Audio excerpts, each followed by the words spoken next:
السلام عليكم البنات، كي دايرين؟ لاباس عليكم؟ كانوا هادو لقطات من الفيديو غادي تشاركوا معايا واحد الاجواء ديال الفرحه. كانت بيناتنا حنا البنات تجمعنا وكنا عوالين اننا غادي غير نناقشوا نديروا غوتي. ومنين جات المناسبه مع صاحبتنا اللي كانت يلاه ولدات مشينا عندها ودارت لينا حتى هي، ما خلاتش، دارت لينا واحد كسكسو رائع. ايوا صافي، المهم حنايا جبنا النقاشه وغادي نقادو الكليسه. تبارك الله عليها بشرى، كانت عندها كليسه زوينه وجبنا نقاشه ونقشت لينا. راكم عارفين متى تحلوا الاجواء ديال الفرحه الا ما كانش الحنه، حنايا عزازين علينا الحنه وعزاز علينا النشاط. وإلا كان شي مجمع ضروري ما تنبغيو نحتفلوا به بالطريقه التقليديه ديالتنا. المهم فطرت، لان من موراها غادي نوجد شي حاجه باش نديها معايا في الكوتي. كان هذا هو الفطور ديالي، راه ديجا في الفيديو الاخر شاركت معكم اشكال الفطورات اللي تندير. صافي ودزت الكوزينه مباشره، غادي ندير القوالب ديالتي، غادي ندهنهم اول حاجه بالزبده وغادي نخلم على جنب لانه هو اول حاجه تتعطل. صافي وغادي ندير واحد الكيك لاباس ديالته، تيجي كاس ديال القهوه، يعني هذاك هو اللي غادي نعوضو بالحليب او لا بلا دانون. ما ندير فيه لا حليب لا عصير لا دانون، وانما غادي ندير فيه كاس ديال نسكافيه. صافي كيف ما تتعرفوا، البيض، فاني، سكر، وغادي نحركهم مزيان.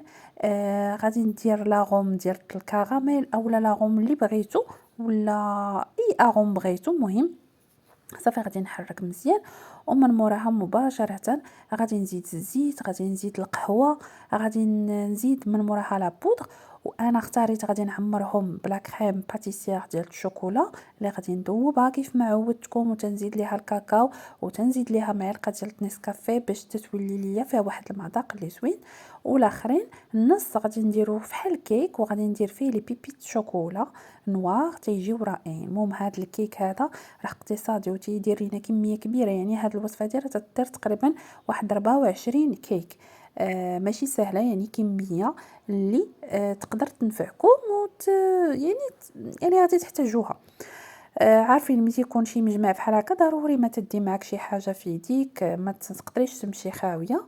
وحنا ماشي جمعتنا غير جمعة الماكله، وانما جمعنا ننشطو يعني كما تيقولوا نفوجوا شويه على راسنا. المهم انا غادي ناخذ العبار بهذا الكاس هذا اغلبيه، حيت هذا هو اللي تيجيني ساهل في الهستان. صافي غادي نزيد الدقيق حتى يعقد ليا الخليط، ومن الاحسن يكون شويه دقيق باش ما يعذبكمش وباش ما يفيضش ليكم. والحراره غادي تكون يعني متوسطه، ما تنخشيهمش يعني في الفران سخون بزاف، هذا هو السر ديالهم. صافي تنعمر ليمون ديالي، وفي نفس الوقت منين تنعمر ليمون مباشره عاد تنمشي، يعني حتى تنحس بهم قربوا يطيبوا، عاد باش تنمشي انا تنصايب لا كريم ديالي اللي دائما تنقول لكم ضروري زيدوا فيها محسنات. الا كانت ديال الحامض زيدوا فيها رزز ديال الحامض، زيدوا فيها شكلاط ابيض باش تعطيكم واحد النسمه غالبا ما تتبقاش غير هذاك لا كريم ديال البواطه. صافي ان شاء الله منين غادي نوجدهم صافي غادي ندير لهم هذاك سو تارت. هانتوما كيف ما شفتوا الخليط تيجي شويه ثقيل. صافي وغادي نعمر بهم ليمون مباشره. علاش قلت لكم في الاول قبل باش تكون يديكم باقا ناشفه ديروا فيهم الزبده والطحين وخليوهم على اتساع باش ما يعذبوكمش. صافي ملي كملت كل شيء كانت هذه هي النتيجه النهائيه كيف ما شفتوا. هادوك حيت غادي نقلبهم وغادي نعمرهم من الوسط، والاخرين درت عليهم لي بيبات شوكولا. زوقتهم فيله ديال اللوز، وكل واحد يزوق يعني راه دائما تنزوقوا بداكشي اللي عندنا. لي بيبات شوكولا دائما يكونوا نوعيه جيده باش ما يعني يذوبوش ليكم. صافي مشينا مباشره تغدينا. كانت واحد الكسكس يعني مدفون من الداخل، كان فيه التفايه، كانت فيه الكرام عسله، ومن الفوق مزوق بالتمر المجهول ولي فخوي ساك والبيض. راكم عارفين التقاليد المغربيه ديالتنا ضروري ما تنزوقوا. هذيك ساعه ديال النفيسه درتها لينا حنايا صاحباتها، تنشكروها وتنقولوا لها الله يخلي لك الوالده اللي فريمون كان كسكسو بنين بزاف بزاف بزاف. المهم جمعنا عليه وكلينا بالضحك والنشاط. وباش مباشره ان شاء الله غادي نوجدوا الطويبله ديالتنا، غادي نحطوا فيها شميعات ونحطوا فيها الحنينه باش نبداو ان شاء الله نحني، وكل وحده غادي تحني، وغادي كيف ما تيقولوا ناخذوا الدور وحنا تنضحكوا وحنا ناشطين وشارين الموسيقى.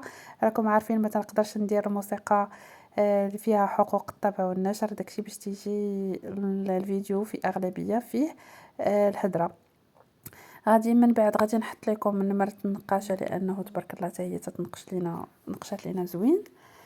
صافي كانت هذه هي، هادو هما جديداتي.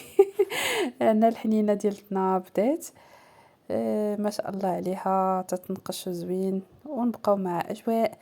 خدينا صور تذكاريه مع بعضياتنا مع نفيسه حتى هي، وغادي نخليكم مع الاجواء ديال الاحتفال. يلا البنات، فرجه ممتعه.